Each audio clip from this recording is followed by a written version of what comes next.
Bab 81. Takdir di balik pintu kedua. Langkah kaki Xiaohan bergema di ruang kuno yang tersembunyi di balik pintu kedua. Cahaya giok di dinding berpendar samar, menciptakan bayangan panjang yang bergerak mengikuti setiap helaan napasnya. Suasana hening, begitu dalam, hingga detak jantungnya sendiri terdengar seolah menggema di telinga. Di hadapannya terhampar lorong batu, ukiran kuno menghiasi dinding. Ukiran itu bukan sekedar hiasan, melainkan pola rumit yang seolah bercerita tentang sesuatu. Xiaohan mengusap perlahan, merasakan pahatan itu bergetar halus ketika bersentuhan dengan auranya.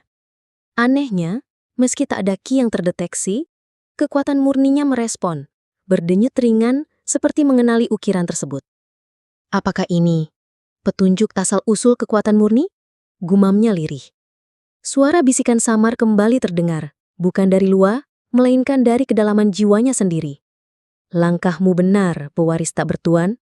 Apa yang kau cari bukanlah sekedar teknik, melainkan akar dari kekuatan yang menolak hukum dunia. Xiaohan mengerutkan kening. Kata pewaris tak bertuan membuat dadanya sesak. Ia bukan pewaris siapapun. Kekuatan murni ini muncul begitu saja, tanpa asal-usul yang bisa ia jelaskan.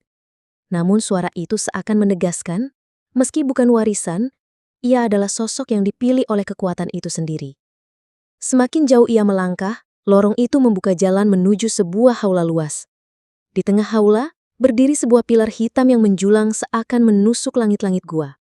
Di sekeliling pilar, tampak arca batu menyerupai makhluk-makhluk kuno. Ada naga tanpa sisik, harimau bersayap dengan taring berkilau, bahkan sosok manusia dengan 3 wajah. Masing-masing arca memancarkan aura samar, membuat hawa di sekitar menjadi berat. Xiaohan berdiri di hadapan pilar itu. Sekilas ia merasakan seolah ribuan mata mengawasinya dari setiap arca. Ia menghela napas, mengumpulkan tekad. Kekuatan murninya bergetar, lalu dengan perlahan, ia meletakkan telapak tangan di pilar hitam tersebut. Sekejap, cahaya putih murni memancar keluar dari tubuhnya, menyelubungi haula. Pilar hitam bergetar. Arca-arca di sekeliling seolah hidup. Mata batu mereka menyala merah. Suara berat bergema memenuhi ruangan. Wahai yang membawa kekuatan tak kasat mata, apakah kau siap menanggung akibat dari jalan yang tak pernah dipilih oleh siapapun sebelumnya?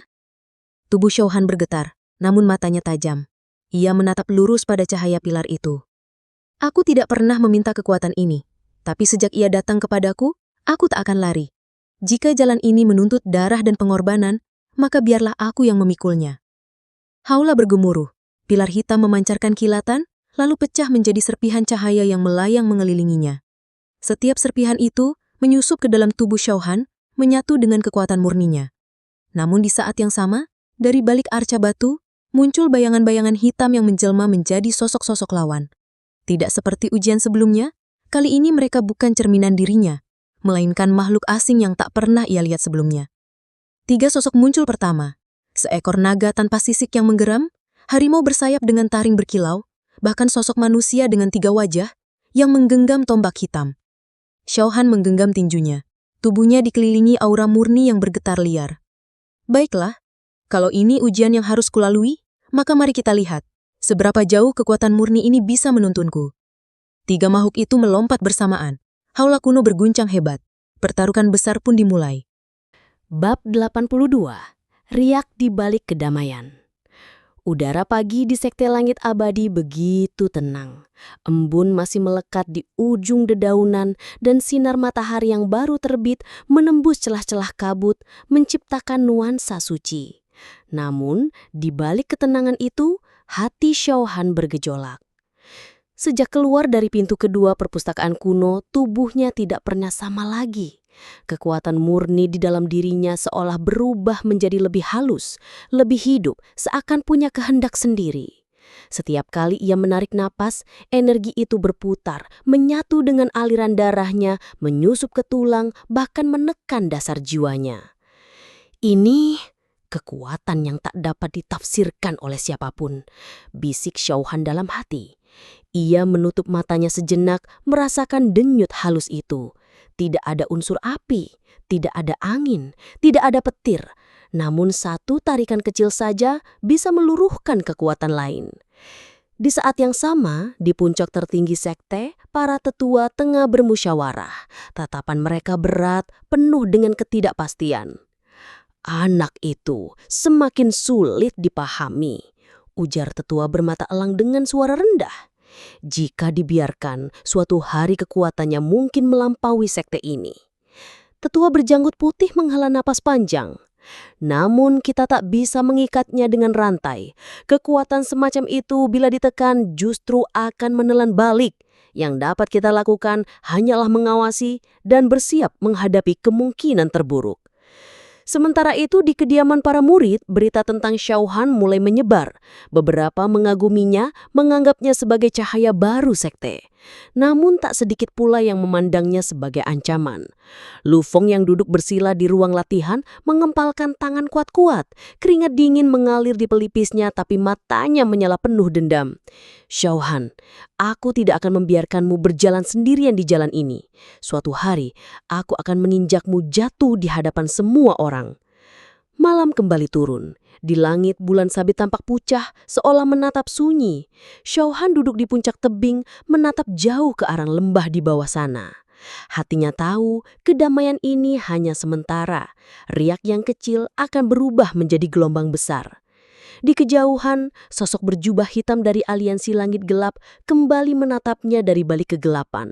Senyum tipis menghiasi wajahnya. Bayangan sudah bergerak, dan di balik pintu ketiga nanti, segalanya akan mulai runtuh. Xiaohan membuka matanya seolah mendengar gema samar dari masa depan. Tangan kanannya mengepal. Cahaya murni yang tak kasat mata bergetar lembut di sekitarnya.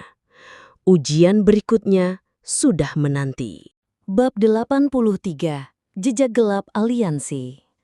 Angin malam menderu, membawa hawa dingin dari gunung utara. Xiaohan berdiri di puncak tebing, matanya menatap ke kejauhan. Sekilas dunia tampak sunyi, tapi di balik keheningan itu ia bisa merasakan sesuatu yang asing. Gentuyut samar, jejak kekuatan gelap yang mencoba bersembunyi. Aliansi langit gelap, gumamnya lirih. Kekuatan murni di tubuhnya bergetar seolah memberi peringatan. Seperti bisikan samar yang hanya dapat ia dengar, cahaya halus menuntunnya untuk menoleh ke arah lembah jauh di mana bayangan hitam menyusup di balik pepohonan. Di sisi lain, dalam gua terpencil yang tertutup kabut hitam, sekelompok sosok berjubah hitam sedang berlutut di hadapan seorang pria bertopeng. Aura gelap yang menekan melingkupi ruangan itu membuat udara seolah membeku. Xiaohan telah keluar dari pintu kedua. Suara pria bertopeng bergema dalam, berat, dan penuh ancaman. Kekuatan yang bangkit dalam dirinya bukanlah sesuatu yang pernah ada di dunia ini. Itu adalah kunci bagi kebangkitan kita. Seorang anggota berlutut lebih dalam, menyahut. Tuan, apakah kita harus segera bergerak?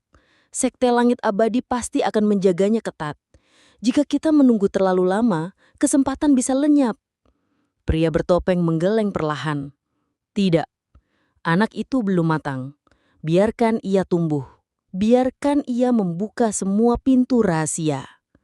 Hanya dengan begitu, kita bisa meraih kekuatan murni sepenuhnya.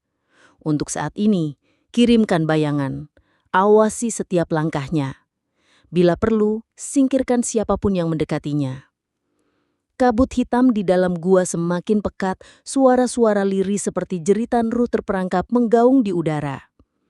Sementara itu, di dalam sekte, Xiaohan kembali ke kediamannya. Malam itu ia mencoba bermeditasi, namun pikirannya tak bisa diam. Bayangan gelap yang samar ia rasakan membuatnya sadar. Musuh tidak hanya ada di depan mata, melainkan di tempat yang bahkan ia tak mampu lihat dengan jelas. Tiba-tiba, dari luar jendela kamarnya, terdengar desir halus seperti bisikan angin. Mata Xiaohan terbuka seketika.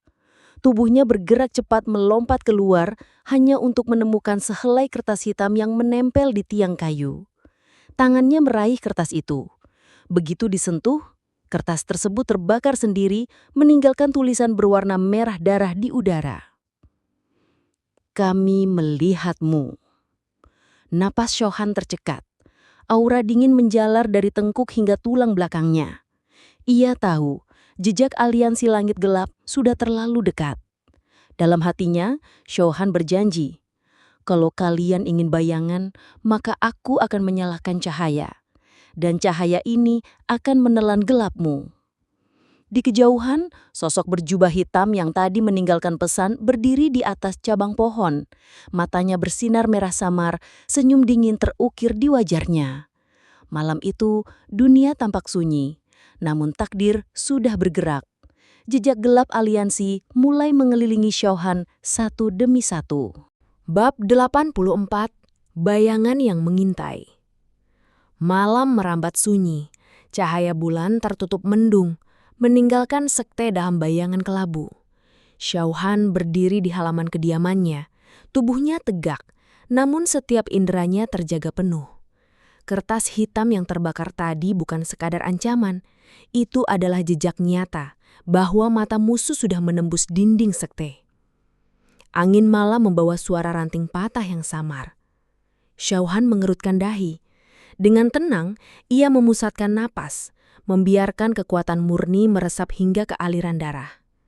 Seperti riak air yang tak terlihat, aura itu menyebar ke sekitarnya. "Keluar," bisiknya lirih seolah bicara pada kegelapan. Tak ada jawaban, namun bayangan di balik pohon bergerak sedikit. Dari atas atap, dari balik pagar bambu, bahkan dari celah bebatuan, Xiaohan bisa merasakan tatapan dingin. 1, 2, tidak. Jumlahnya lebih dari 3. Mereka bukan murid sekte. Gerakan mereka terlalu ringan, napas terlalu sunyi. Ini jelas orang-orang dari luar, bayangan yang dikirim untuk mengintai. Di antara pekatnya malam, sosok berjubah hitam melompat turun, menapak ringan di tanah. Wajahnya tersembunyi di balik topeng, hanya sepasang mata merah samar yang terlihat, berkilat dingin. "Xiaohan." Suara itu serak, lirih, namun menusuk telinga. "Kami hanya ingin melihat seberapa jauh langkahmu. Kau adalah cahaya baru di dunia ini. Dan cahaya selalu meninggalkan bayangan." Xiaohan menatapnya tanpa gentar. "Kalau kau hanya ingin melihat, mengapa harus sembunyi di balik bayangan?" Sosok itu tersenyum tipis, meski tak terlihat jelas di balik topeng. "Karena cahaya yang terlalu terang bisa mematikan bagi yang tak siap." Belum sempat kata-kata itu pudar, 3 sosok lain bermunculan dari kegelapan, mengepung Xiaohan dengan gerakan sehalus kabut. Mereka tidak menyerang, hanya berdiri, menatap, seakan menimbang. Kekuatan murni dalam tubuh Xiaohan bergetar, merespons ancaman itu. Aura tak kasat mata merambat perlahan, membuat debu di tanah bergetar halus. Meski jumlah mereka lebih banyak, Xiaohan tetap berdiri tanpa mundur. "Tunjukkan niatmu. Jika hanya ingin mengintai, malam ini akan berakhir tanpa darah. Tapi kalau melangkah lebih jauh..." Tatapan Xiaohan menajam, nada suaranya dingin. "Aku tidak akan segan menyalakan cahaya ini untuk membakar semua bayangan." Sesaat keheningan menggantung, lalu sosok bertopeng mengangkat tangannya memberi isyarat. Seperti bayangan yang larut kembali ke dalam kegelapan, semua sosok itu lenyap satu persatu seolah mereka hanyalah mimpi buruk. Namun, sebelum benar-benar menghilang, suara serak itu kembali terdengar, bergaung di telinga Xiaohan. "Kami akan selalu ada di sekitarmu. Kau tak bisa lari dari bayanganmu sendiri, Xiaohan." Sunyi kembali menyelimuti malam, hanya suara jangkrik yang terdengar. Namun hati Xiaohan tahu, sejak malam ini ia tidak hanya diawasi sekte, tapi juga terus diburu oleh bayangan gelap yang menanti di setiap langkahnya. Bab 85. Jejak dalam sekte. Fajar perlahan merekah. Cahaya matahari pagi menembus kabut tipis yang menyelimuti puncak gunung sekte. Namun, ketenangan itu tidak menyembunyikan ketegangan yang mulai berdenyut dalam hati para tetua. Di aula pertemuan, derap langkah cepat terdengar. Seorang murid berlari masuk, Wajahnya pucat, napas terengah-engah. Tetua, jejak asing ditemukan di luar halaman murid inti. Ada tanda benturan Ki Samar, tapi tidak meninggalkan bekas jelas. Suasana aula langsung tegang. Para tetua saling berpandangan, kerutan di dahi mereka semakin dalam. Seorang tetua bermata tajam menepuk meja.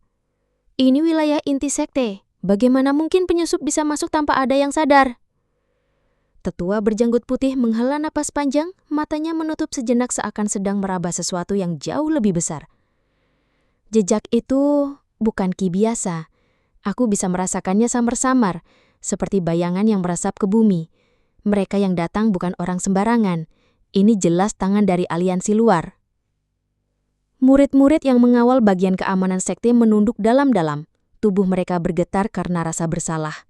Namun tetua lain melambaikan tangan seolah tidak ingin menyalahkan mereka. Bahkan aku hampir tidak menyadarinya. Mereka jelas menggunakan teknik ilusi tingkat tinggi. Di sudut ruangan, nama Shohan kembali disebut. Semua jejak itu berkumpul di sekitar kediaman Shohan, bukan kebetulan. Tatapan para tetua langsung berubah. Ada yang penuh khawatir, ada pula yang menyala dengan kecurigaan. Anak itu membawa bencana ke sekte kita. Gumam seorang tetua berwajah keras. Bukan bencana, bantah tetua lain. Melainkan magnet yang menarik segala rahasia dunia ini. Jika kita bisa mengendalikan kekuatan yang ia miliki, sekte akan berada di puncak. Perdebatan memanas. Beberapa tetua ingin mempertegas pengawasan terhadap Shohan. Bahkan ada yang menyarankan agar ia dikurung untuk keselamatan sekte. Namun, suara lantang tetua berjanggut putih memutus silang pendapat. Tidak. Mengikat anak itu hanya akan mempercepat kehancuran. Kekuatan yang muncul dalam dirinya tidak bisa dibatasi. Ia harus ditempa, diuji, dan diarahkan. Jika tidak, ia akan meledak dan menelan kita semua. Keheningan menutup ruangan. Setiap tetua akhirnya terdiam, menyadari bahwa jalan yang mereka hadapi bukan lagi sekedar menjaga seorang murid, melainkan menuntun sebuah kekuatan asing yang bisa mengubah tatanan dunia. Di luar aula, Shohan berdiri sendirian, menatap jauh ke arah hutan di mana cahaya samar itu muncul semalam. Meski ia belum tahu isi percakapan para tetua, ia bisa merasakan sekte sudah mulai resah karenanya. Tangannya mengepal.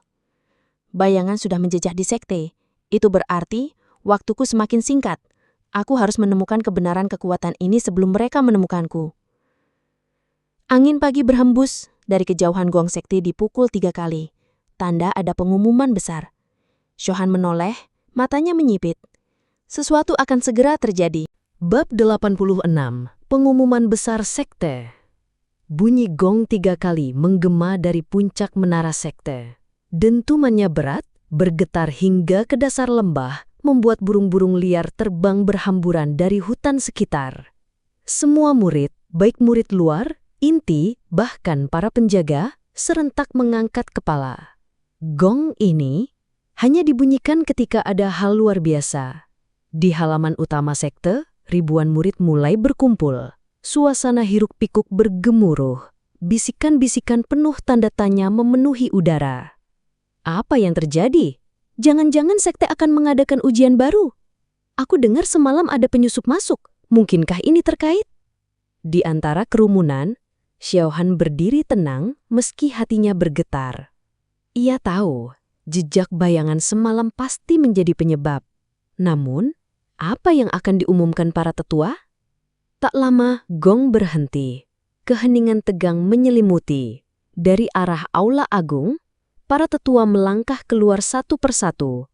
Jubah panjang mereka berkibar, cahaya ki melingkupi tubuh, membuat aura mereka seperti gunung tak tergoyahkan. Murid-murid serentak menunduk memberi hormat. Di depan semua, tetua berjanggut putih mengangkat tongkat gioknya. Suaranya berat, namun jelas menembus hati setiap murid.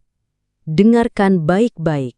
Semalam, sekte kita diguncangkan oleh jejak asing.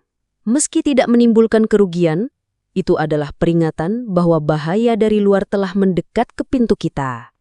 Riuh rendah langsung terdengar. Wajah para murid memucat. Beberapa menatap sekitar dengan waspada. Tetua melanjutkan dengan suara lebih tegas. Maka, mulai hari ini, sekte akan membuka misi rahasia penjaga batas. Semua murid inti wajib berpartisipasi. Kalian akan dikirim secara bergelombang ke titik-titik penting di luar sekte untuk melacak jejak musuh. Ini bukan hanya ujian, tapi juga tanggung jawab menjaga nama sekte. Murid-murid menahan nafas. Misi rahasia, keluar dari sekte, itu berarti bahaya nyata menanti. Luo Feng yang berdiri tak jauh dari Xiaohan menggenggam tangan dengan penuh semangat. Matanya bersinar tajam seolah menantikan kesempatan ini untuk menunjukkan dirinya. Inilah saatnya aku membuktikan siapa yang pantas berada di atas. Sementara itu, beberapa tatapan lain diam-diam mengarah pada Xiaohan. Mereka tahu, apapun yang terjadi, murid aneh itu pasti menjadi pusat badai. Tetua berjanggut putih mengangkat tangannya sekali lagi, lalu menyebutkan nama-nama murid yang akan ikut gelombang pertama. Suasana makin tegang. Luo Feng. Ya, tetua, jawabnya dengan lantang. Mu Qin, Bai He, Lin Shan. Nama-nama terus bergulir, hingga akhirnya suara tetua terhenti sejenak, lalu menyebutkan, Xiaohan. Sejenak, udara seakan membeku. Semua tatapan serentak beralih padanya. Sebagian penuh rasa ingin tahu, sebagian lain penuh iri, bahkan ada yang menyimpan kebencian. Xiaohan menarik nafas panjang. Ia tahu, takdir benar-benar mendorongnya ke arus utama pertempuran ini. Kalau begitu, aku akan melihat siapa sebenarnya musuh di balik bayangan itu. Cahaya matahari memancar di balik punggungnya. Sosoknya berdiri tegak, seakan sudah siap melangkah ke babak baru yang jauh lebih berbahaya. Bab 87, Persiapan Misi Rahasia. Seusai pengumuman besar, halaman utama sekte bergemuruh dengan aura yang bercampur, semangat, ketakutan, bahkan rasa iri yang menusuk. Misi rahasia bukanlah hal sepele. Ia bukan sekadar ajang ujian kemampuan, melainkan pertempuran nyata yang bisa mengorbankan nyawa. Xiaohan berjalan meninggalkan kerumunan, tatapannya dalam, langkahnya mantap. Di dadanya, kekuatan murni bergetar samar, seakan ikut merespon panggilan bahaya yang akan ia hadapi. Di ruang persiapan, murid-murid yang terpilih berkumpul. Ada belasan orang, masing-masing membawa energi berbeda. Beberapa wajah dipenuhi tekad, beberapa lain pucat seperti baru menelan racun. Luo Feng duduk di sudut, menajamkan pedangnya dengan senyum tipis penuh kesombongan. Ketika matanya bertemu dengan Xiaohan, ia sengaja mengangkat dagu, seolah ingin berkata, di medan misi nanti, mari kita lihat siapa yang akan jatuh lebih dulu. Tetua penjaga datang, membawa gulungan kuno dan peti berisi perlengkapan. Suaranya dalam dan berat. Dengar baik-baik, lokasi misi pertama adalah hutan awan hitam. Tempat itu penuh dengan kabut beracun dan binatang buas spiritual. Tugas kalian, menelusuri jejak keberadaan kelompok misterius yang semalam mengintai sekte. Ingat, ini bukan latihan. Musuh mungkin lebih kuat dari kalian bayangkan. Gulungan itu dibentangkan, menampakkan peta yang digambar dengan tinta ki. Garis-garis kabut berkelok-kelok di atas permukaan, menandai jalur masuk yang berbahaya. Setiap tim akan membawa giok pelacak ini. Lanjut sang tetua, mengeluarkan batu giok yang berkilau samar. Jika ada yang hampir mati, tekan giok ini. Chi Sekte akan melindungi kalian.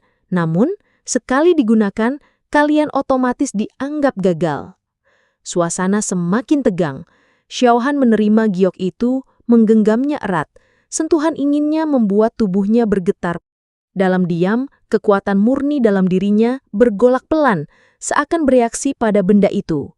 Mu Qin, gadis berambut perak yang juga terpilih, melangkah ke samping Xiaohan. Dengan suara lembut namun tegas, ia berkata, Xiaohan, aku tahu kau berbeda, tapi kali ini kita harus saling melindungi. Kalau tidak, kita semua bisa mati di hutan itu. Xiaohan menoleh, menatap matanya, lalu mengangguk singkat. Aku tidak berjanji banyak, tapi aku tidak akan membiarkan kita hancur sia-sia.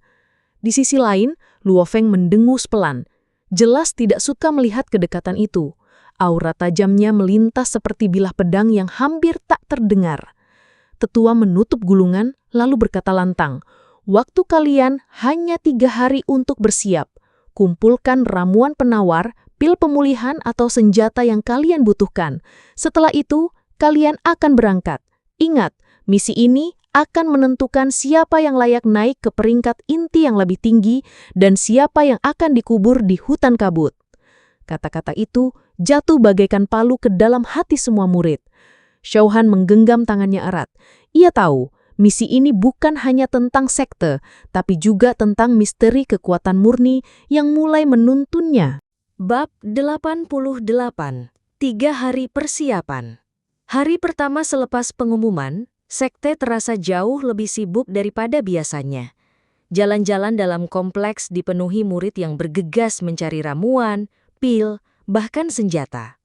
Ada yang sibuk menawar di kios alkimia, ada pula yang mendatangi bengkel pandai besi untuk memperbaiki pedang dan tombak mereka. Xiaohan berdiri di depan sebuah kios ramuan. Tangannya meraba kantong giok penyimpanan yang hampir kosong. Ia hanya memiliki beberapa pil pemulihan tingkat rendah. Sedangkan untuk menahan racun kabut hutan awan hitam, ia butuh sesuatu yang lebih kuat. Seorang murid dengan pakaian kaya menertawakan dari samping.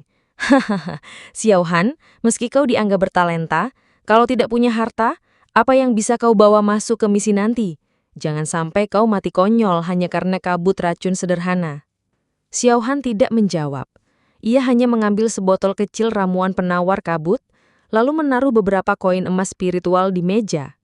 Murid itu ingin mengejek lebih jauh, namun ketika tatatannya bertemu dengan mata Xiaohan yang dingin, lidahnya tercekak. Aura tak kasat mata yang samar memancar, membuat nyalinya surut. Hari kedua, Xiaohan pergi ke ruang latihan pedang di puncak timur sekte. Kabut pagi masih tipis, udara tajam menusuk paru-paru. Di sana, ia berlatih dengan jurus dasar yang sederhana, namun setiap ayunan tangannya memicu getaran halus dari kekuatan murni. Jurus pedang itu tidak menimbulkan cahaya terang, tidak menimbulkan suara keras. Namun setiap gerakan terasa berat, seolah menekan udara di sekitarnya. Muking datang menghampiri, rambut peraknya berkilau diterpa matahari pagi. Ia menatap serius. Latihanmu berbeda, Xiaohan. Jurusmu terlihat sederhana, tapi rasanya seperti tidak bisa dihindari. Xiaohan hanya tersenyum tipis. Bukan pedangnya yang menekan, melainkan sesuatu yang tidak kasat mata. Aku pun belum benar-benar memahami apa itu. Hari kedua itu, mereka berlatih bersama. Mungkin mengasah kelincahannya, sementara Xiaohan mencoba mengendalikan tekanan misterius dalam gerakannya agar tidak lepas kendali. Hari ketiga suasana sekte semakin menegangkan. Semua murid terpilih berkumpul di lapangan tengah untuk pemeriksaan terakhir. Tetua sekte memeriksa persediaan ramuan, senjata dan kesiapan mental. Luo Feng tampil dengan pakaian perang baru, pedangnya berkilau keemasan, jelas hasil dari pandai besi tingkat tinggi. Ia sengaja menghunus pedang itu di hadapan semua orang, memamerkan cahaya yang menusuk mata. Di hutan nanti, semoga kalian tidak hanya menjadi beban. Kalau tidak, jangan salahkan aku kalau kalian tertinggal. Beberapa murid mendengus kesal, tapi tak berani menjawab. Hanya Xiaohan yang menatapnya dengan mata tenang. Tanpa kata-kata, tanpa balasan, hanya ketenangan yang membuat Luo Feng menggertakkan gigi. Tetua penjaga melangkah maju. Baik, kalian semua telah bersiap. Besok pagi, pintu sekte akan dibuka. Dari sana perjalanan menuju hutan awan hitam dimulai. Ingat, jangan hanya mengandalkan senjata dan ramuan. Gunakan akal, gunakan hati, karena musuh yang kalian hadapi bukan hanya binatang spiritual, melainkan manusia. Suasana hening. Di malam terakhir sebelum keberangkatan, Xiaohan duduk bersila di kamarnya. Cahaya rembulan masuk dari celah jendela menyinari wajah yang penuh tekad. Kekuatan murni dalam tubuhnya berputar pelan seakan memberi isyarat. Ia tahu, 3 hari persiapan hanyalah awal.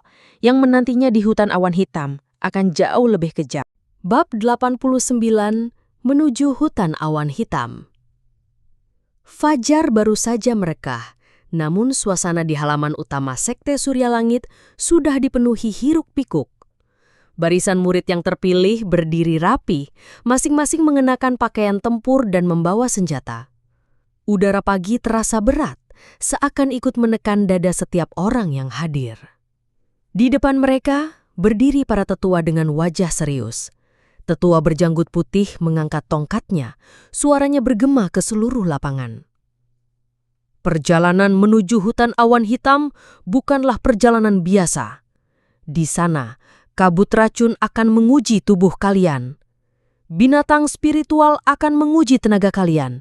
Dan manusia, baik dari sekte lain maupun aliansi gelap, akan menguji hati kalian. Ingat, siapapun yang lengah tidak akan kembali. Kata-kata itu membuat banyak murid menelan ludah. Namun mata Xiao Han tetap tenang. Di dalam dadanya, kekuatan murni bergetar halus, seolah memberi tanda bahwa jalan di hadapannya memang sudah ditakdirkan. Barisan mulai bergerak. Suara gong besar dipukul 3 kali, menandakan dimulainya perjalanan. Langkah pertama meninggalkan gerbang sekte terasa berat. Murid-murid lain masih menyimpan wajah cemas. Ada yang saling berbisik, ada yang mencoba menutupi kegugupan dengan senyum palsu. Di sisi lain, Luo Feng berjalan paling depan. Pedangnya bergantung di pinggang, tatapannya penuh kesombongan. Xiao Han memilih berjalan di tengah rombongan, tidak menonjol, tidak pula bersembunyi. Mu Qing berada di sisinya, sesekali menatapnya dengan sorot khawatir. Kau benar-benar tenang, Xiao Han, padahal sebagian besar dari mereka bahkan tak bisa menyembunyikan gemetar di kaki mereka. Xiao Han hanya menjawab dengan suara rendah. Rasa takut wajar, Mu Qing, tapi kalau kau terlalu sibuk melawan ketakutanmu sendiri, kau akan kehilangan fokus saat bahaya nyata datang. Mereka melewati jalan berbatu menurun, melewati hutan pinus yang masih diselimuti embun. Udara segar perlahan berubah lembab. Semakin berat, semakin asing. Suara burung hutan yang biasanya riuh, kali ini terasa samar, seakan alam sendiri memberi peringatan. Beberapa jam perjalanan, akhirnya mereka sampai di perbatasan yang dikenal sebagai Gerbang Kabut.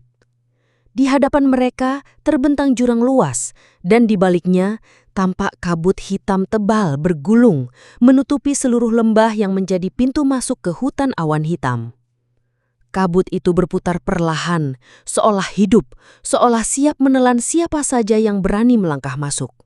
Suhu udara turun drastis hingga napas para murid berubah menjadi asap putih tipis. Jadi, itu hutan awan hitam? Salah seorang murid berbisik, suaranya bergetar. Tetua bermata elang melangkah maju, suaranya tegas. Benar, dari titik ini, kalian tidak lagi berada di bawah perlindungan sekte. Kalian adalah prajurit muda yang diuji oleh dunia.